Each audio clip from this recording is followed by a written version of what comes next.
Hello, friends. Good evening. It's October 22nd. As promised, at 7 p.m., I have joined and a lot of alternate healing that are out there.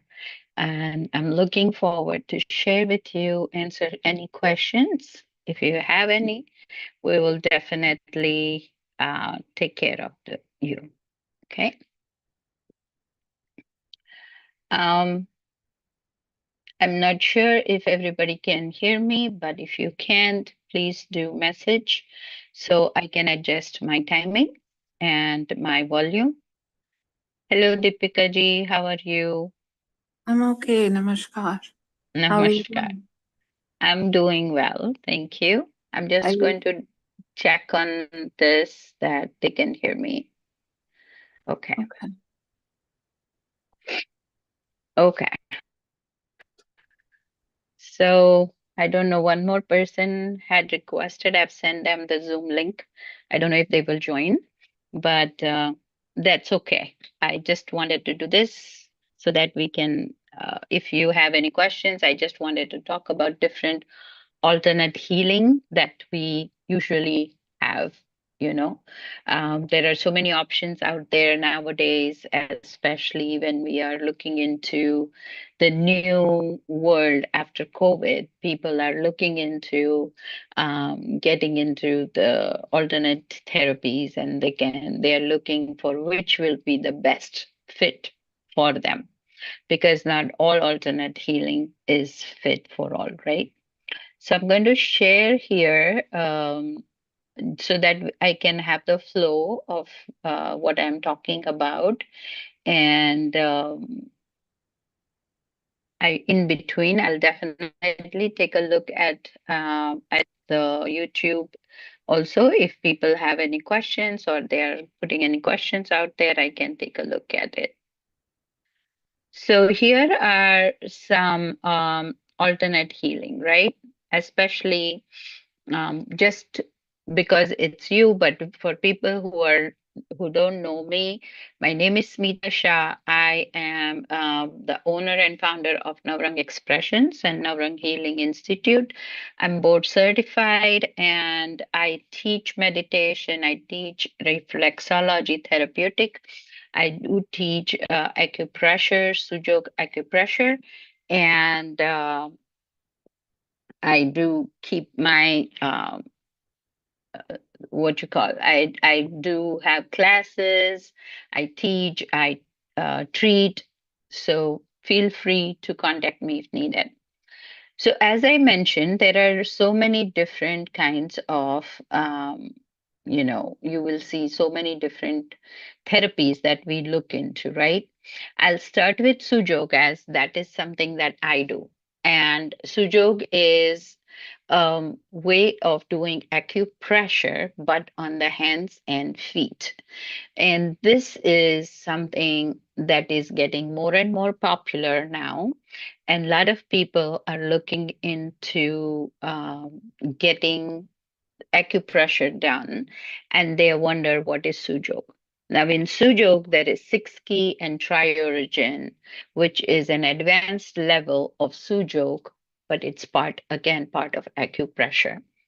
Um, Someone just joined. Let me That's check. me. That's me. I'm joining from the Oh, computer so I can see. I didn't realize you have a PowerPoint.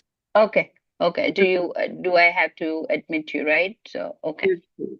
Thank you. Okay, there Sorry. you go. Yeah. No, that's fine. No problem.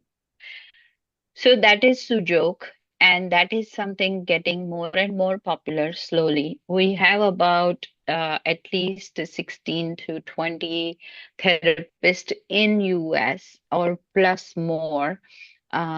It even in Sujok, there are people who are actually knowing what Sujok is. They do the tri-origin, they do the 6 key, and they actually learn about it.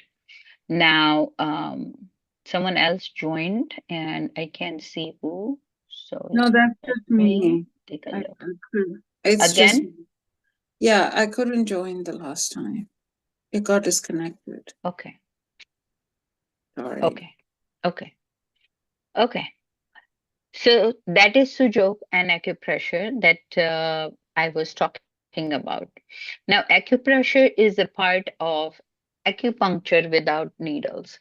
And in acupuncture, we use needles all over the body, throughout the meridians, and on the original points per Chinese meridian. Now, with the introduction of Sujok, now we can combine Sujok with acupressure. So it's called Sujok acupressure. And there, what we do is we do acupressure with pressure points, which in acupressure, you can do the pressure points all over the body on the meridians, on the original points. But with the Sujok acupressure, now we have got a way of treating with acupressure on the hands and the feet. Because in the Sujok, we are able to get the points on our palms and our feet so that we can actually look into it and treat just the same way as we treat acupressure and acupuncture. Another or therapy that is there is called aromatherapy. Now, most of the people know aromatherapy as a um, incense or candles and something that is something that can give you fragrance, but actually there are healing powers in these essential oils. When we use especially rosemary, tea tree is a very good disinfectant. We use rosemary and lavender for muscle pain, for pain relief. Those are some of them that I can give you upfront. We use basil, we use peppermint, we use camphor oil. But again, all these modalities that are called alternate healing is depending on who can use and who cannot. We'll go on it as I complete my list. So you can also have questions and we can ask. Yoga is another way. It's most ancient way of treating many ailments. And when you do yoga properly on a daily basis, it helps to make your lungs stronger. It helps to make your digestive system better. It gives you a lot of muscle strength. The only thing is, with all the modalities, you do need to have a proper guidance and an understanding of uh, listening to your own body. Next is meditation. Like you see, even a child can do meditation if you teach them. And that is one of the another most ancient ways of healing. With a lot of research done lately on brain and on meditation and on quantum theory and on energy levels, we see that meditation helps to rejuvenate our brain cells. It helps in Alzheimer's. It helps um, for the kids to focus, and it helps to get rid of depression. So there are so many things that we can talk about in meditation also. Now there is I did have a small um, video that I can show, like what reflexology is all about. Because in reflexology, this is a very short video. So you're working on the feet, you're working on the feet in a certain manner, you're massaging the feet to make sure that you are covering all the points of the feet so that you can detoxify your body naturally. Doing this reflexology, it can be done on your own. There is a personal reflexology course where you just learn what is reflexology and how to do it on yourself and make yourself healthy. There is a course in there which is professional course where you learn the anatomy, you understand the body, you understand the points, you understand when and why we should do and what we should not do for reflexology. Um, And the next one, again, it's I already covered that. So here I'm showing is modalities where you can do it on ears. It's called auricular therapy. Auricular therapy also falls under acupressure, where there are certain points on our ears which can heal the body. And in my cases, I have seen many of my patients or clients getting a very good response when I treat them on the ears versus when I'm treating them on the hands or on the original points. Even if I'm giving needling, that needling, if I do needling on them, even then, more than needling, they find auricular therapy very, very beneficial.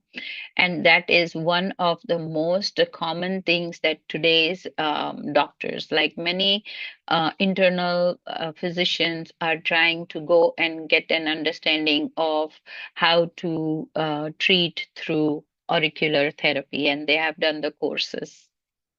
And then, of course, there is seed therapy, where we use seeds on acupressure points based on bringing all our kitchen aid into our clinic and helping people through applying seeds.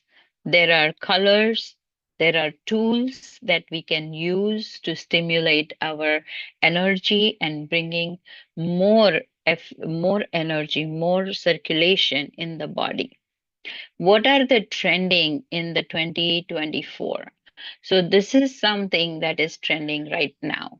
And that is, one is the red light therapy, another is the kakawa therapy, and one is the rocking therapy.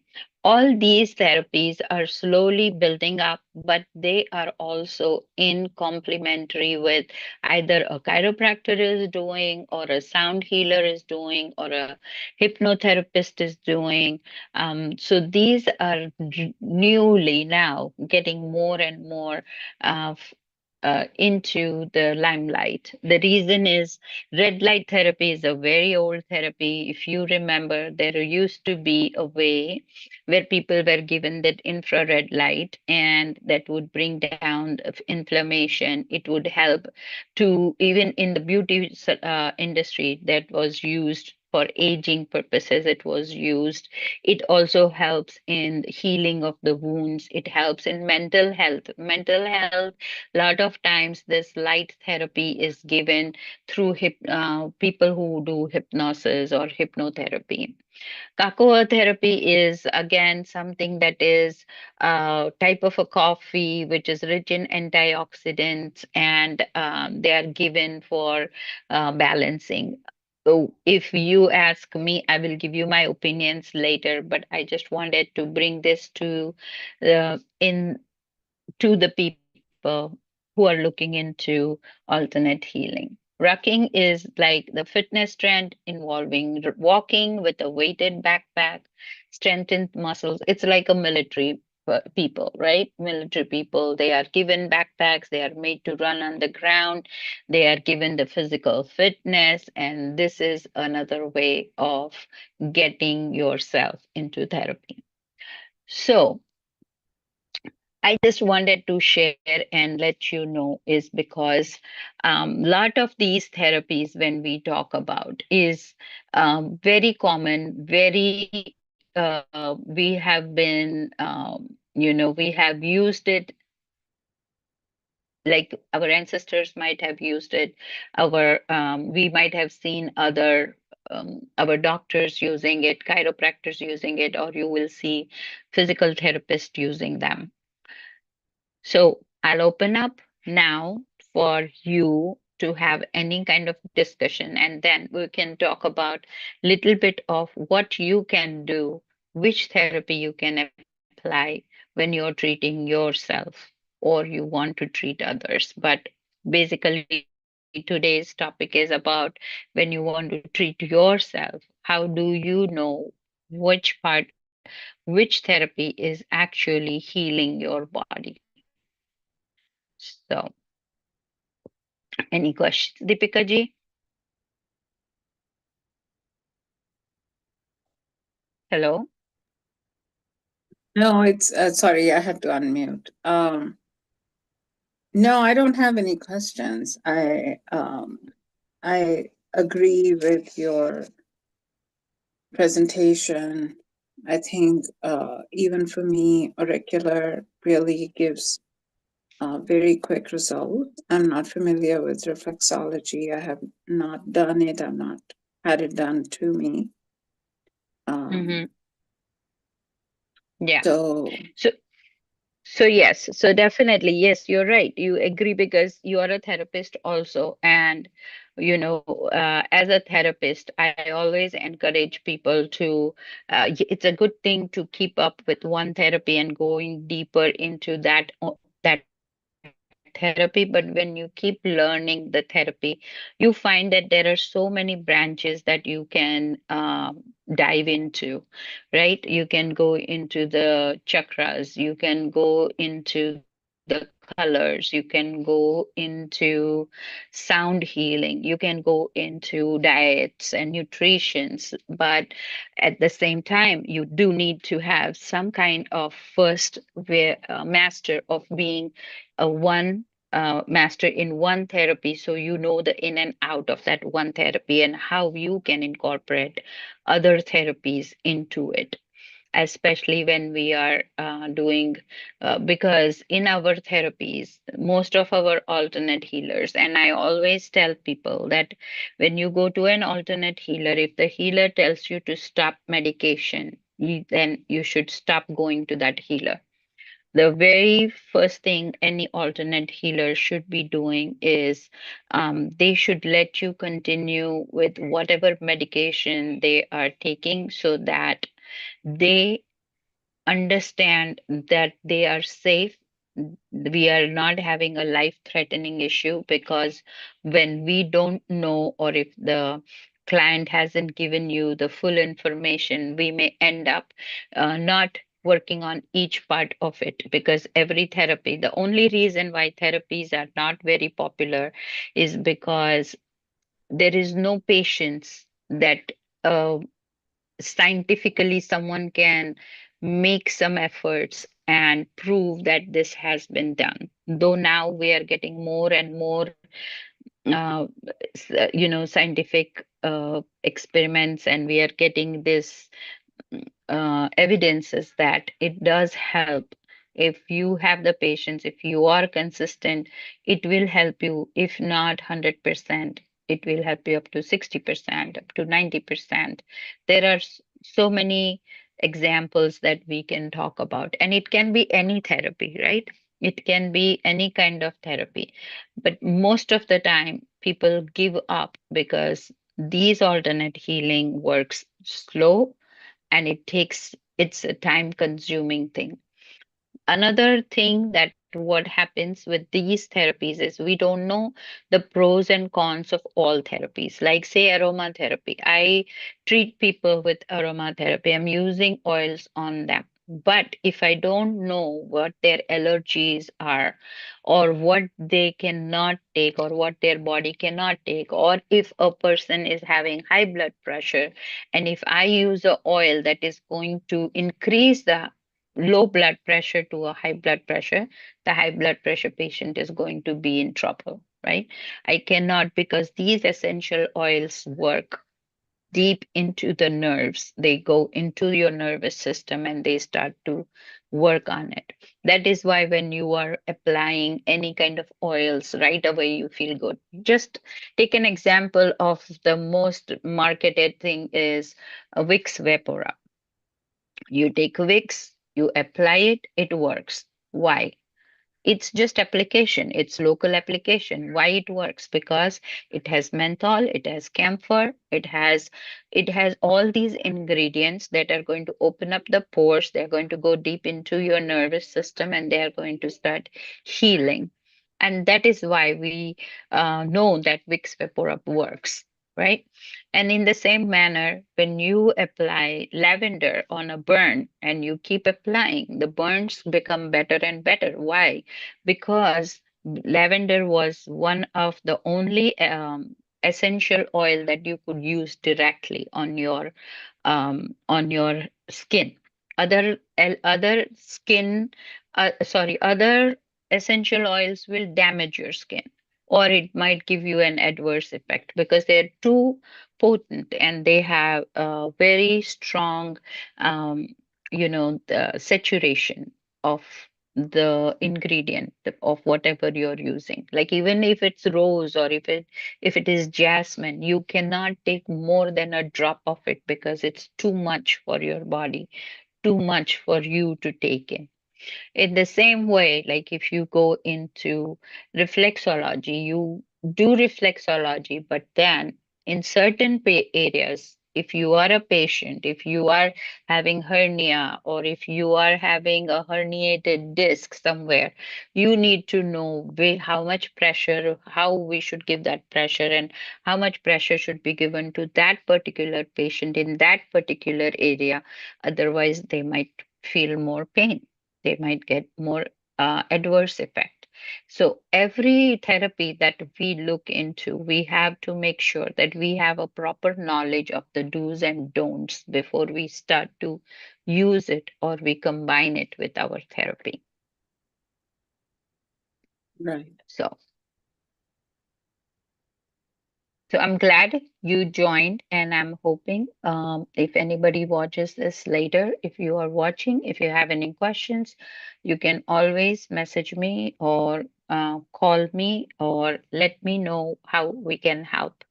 And definitely in this free class, because you're already a therapist and I don't have any small things that I can tell you for healing purposes, because you already know what would be for healing.